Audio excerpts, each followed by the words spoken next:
Partie 2, pourquoi ton projet ne fonctionne pas? Donc je t'invite à aller voir la partie 1 où je te donne plein de conseils. On voit que toi, l'abondance viendrait plutôt à toi et ton succès en dirigeant en commerce, en étant dans le commerce, en vendant des choses ou travaillant pour quelqu'un qui vend des choses. Bon, on te dirige peut-être pour ça, ou toi tu peux guider les gens aussi pour leur commerce, ok? Tu peux diriger le commerce des gens. Bon, on va voir la première partie et les autres messages pour toi. On te parle de ton incarnation apprentissage. Les hauts et les bas, les réussites et les échecs font partie du chemin. En allant dans ton cœur, temple de ton âme, tu vois la perfection de toutes tes expériences, confiance. Le règne des planètes. Relié à toi, chaque astre exalte tes dons et les vertus essentielles à ta mission. Tu bénéficies de la magistrale orchestration du zodiaque écrite sur le plan de ton âme. Aura, corps physique, si précieux, il t'est confié pour vivre sur le plan terrestre. Grâce à tes soins, il est en bonne santé, alors sa vibration s'élève et tu peux ressentir la présence de ton âme. Ta vie s'illumine. Là, on t'invite un petit peu à aller voir au point de vue de ton aura, à prendre soin de ton corps pour élever tes énergies vibratoires, pour être dans des plus hautes énergies. Donc tu peux aller faire des soins de purification aussi de ton corps. C'est très important de purifier son aura, de purifier son corps. Je t'invite à aller voir Lilia Kochstein sur Facebook si tu as un dégagement d'énergie négative en toi, ou d'aller regarder sur internet comment élever ton taux vibratoire, comment purifier ton aura. Ok, tu as aussi des musiques comme ça, des fréquences Hertz HZ, ok, sur YouTube pour nettoyer ton aura. Mais bon, après, ça va peut-être pas suffire, ça c'est sûr, mais il faut faire plein de choses pour nettoyer son aura. On te parle aussi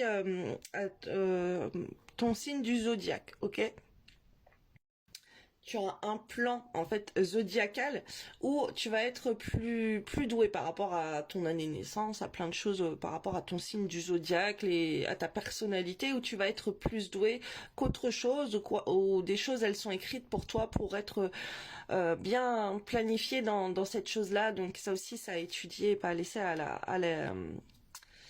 la légère, ok, parce que tu as des dons et c'est par rapport à ta mission de vie. Donc voilà, tu peux aller voir ta mission de vie, elle te dirige dans quoi? Des fois, on est tout à fait à l'ouest de sa mission de vie, ou peut-être que là, actuellement, tu es à l'ouest, tu peux être réorienté vers ta mission de vie, ok, moi je fais des tirages privés pour ça aussi, pour te réaligner à ta mission de vie actuelle, sachant qu'après ta mission de vie, elle va évoluer, ok, tu vas être guidé, tu peux être guidé pour toi-même, tu vas recevoir les messages tout au long de ta vie pour te guider vers ta mission de vie. Ok, il y a un réalignement à faire. Là, tu as peut-être des idées en place, des choses que tu aimerais faire et tu les mets pas en place parce que tu sais pas pourquoi tu as ce genre de pensée, pourquoi tu penses à vendre ci, pourquoi tu as envie de te mettre dans la mode, pourquoi tu as envie de te lancer dans un truc créatif, bref, peu importe. Chaque chose en son temps, chaque étape. Là, tu as une étape où tu dois réussir quelque part en fait. Et tu es soufflé normalement dans ça, mais tu as peut-être besoin d'être guidé pour être sûr que ça va être la meilleure chose à faire pour toi. Ok, moi par exemple, je fais des guidances où je vais regarder pour 4 projets ou même plus. Ok, sur 4 projets, est-ce que ça, je vais être dans l'abondance? Est-ce que ça va être la réussite? Est-ce que ça, je vais en tirer un bénéfice financier? Est-ce que moi, je suis en accord? C'est aligné avec moi? Ok, je fais ce genre de guidance. Ok, si ça t'intéresse. Mais bon, il y a un petit peu d'attente dans mes tirages parce que je reçois plusieurs commandes.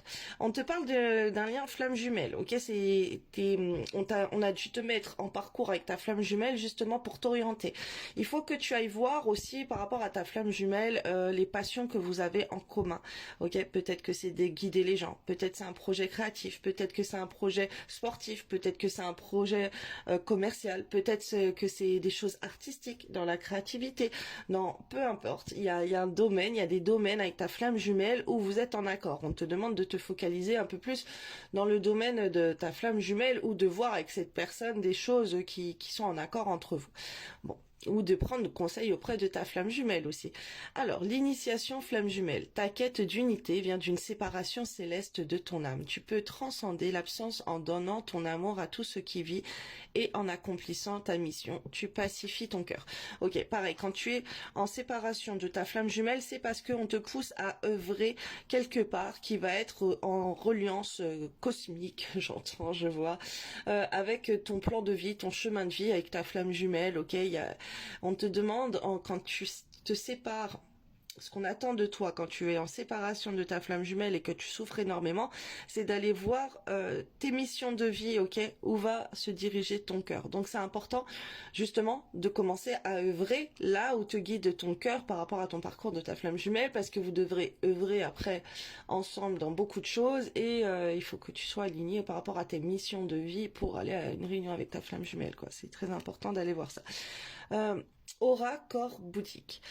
Connecté à ton troisième œil, ta faculté de clairvoyance et de contact avec ton guide éclaire ta mission. Alors ta conscience visionnaire capte tes futurs possibles, tu peux choisir le meilleur.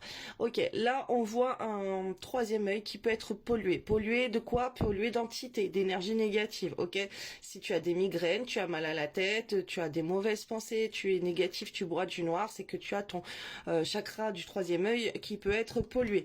Moi par exemple, avant de faire des tirages de cartes, comme je vois les entités, je vais aller nettoyer déjà tous mes chakras, je vais aller faire des prières, je vais purifier mon aura, me purifier d'entités et tout. Et quand je vois les entités, ça va être au chakra du troisième œil. J'ai beau le faire tous les jours, ok, tous les jours ça va revenir, même en me faisant plein de protections et tout. Parce que je les vois, donc il faut que dégager cette aura, donc c'est important de le faire quotidiennement, sous tous les 24 heures, il faudrait que tu purifies ton chakra du troisième œil pour ne pas être pollué d'entités et d'énergie négative, de pensées négatives ou de mal de tête. Ok, les personnes qui ont souvent mal à la tête, les personnes qui ont la migraine et tout, c'est parce qu'elles ont le chakra du troisième œil bloqué. Pollué, ok. Généralement, quand tu vas activer ton chakra du troisième œil avec la méthode que je t'ai donnée, comme je t'ai dit sur la première vidéo, tu vas faire pareil avec le chakra du troisième œil. Là, le troisième œil, les migraines, les maux de tête, et ils doivent partir. Normalement, tu vas plus avoir mal à la tête, tu vas plus ressentir ça. Ça peut se référer comme si aussi tu vas avoir des problèmes de vue ou des problèmes d'acné au front, et à cette partie-là, ok, en haut de la tête. Si tu as des problèmes de vision, de yeux et tout, c'est que ton chakra du troisième œil est pollué.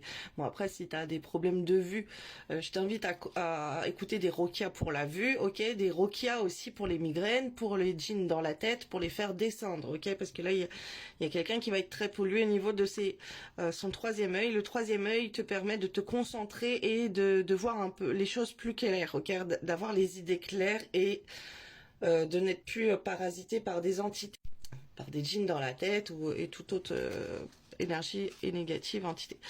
La loi du miroir, les personnes que tu rencontres reflètent tes talents à accepter ou tes blessures à guérir. Vivre tes liens en conscience te connecte au divin de ton âme et à son plan de réalisation. Ok, donc là on voit l'effet miroir avec sa flamme jumelle. On t'invite à travailler sur tes talents, sur les blessures à guérir de ton âme, ok, ça se concorde.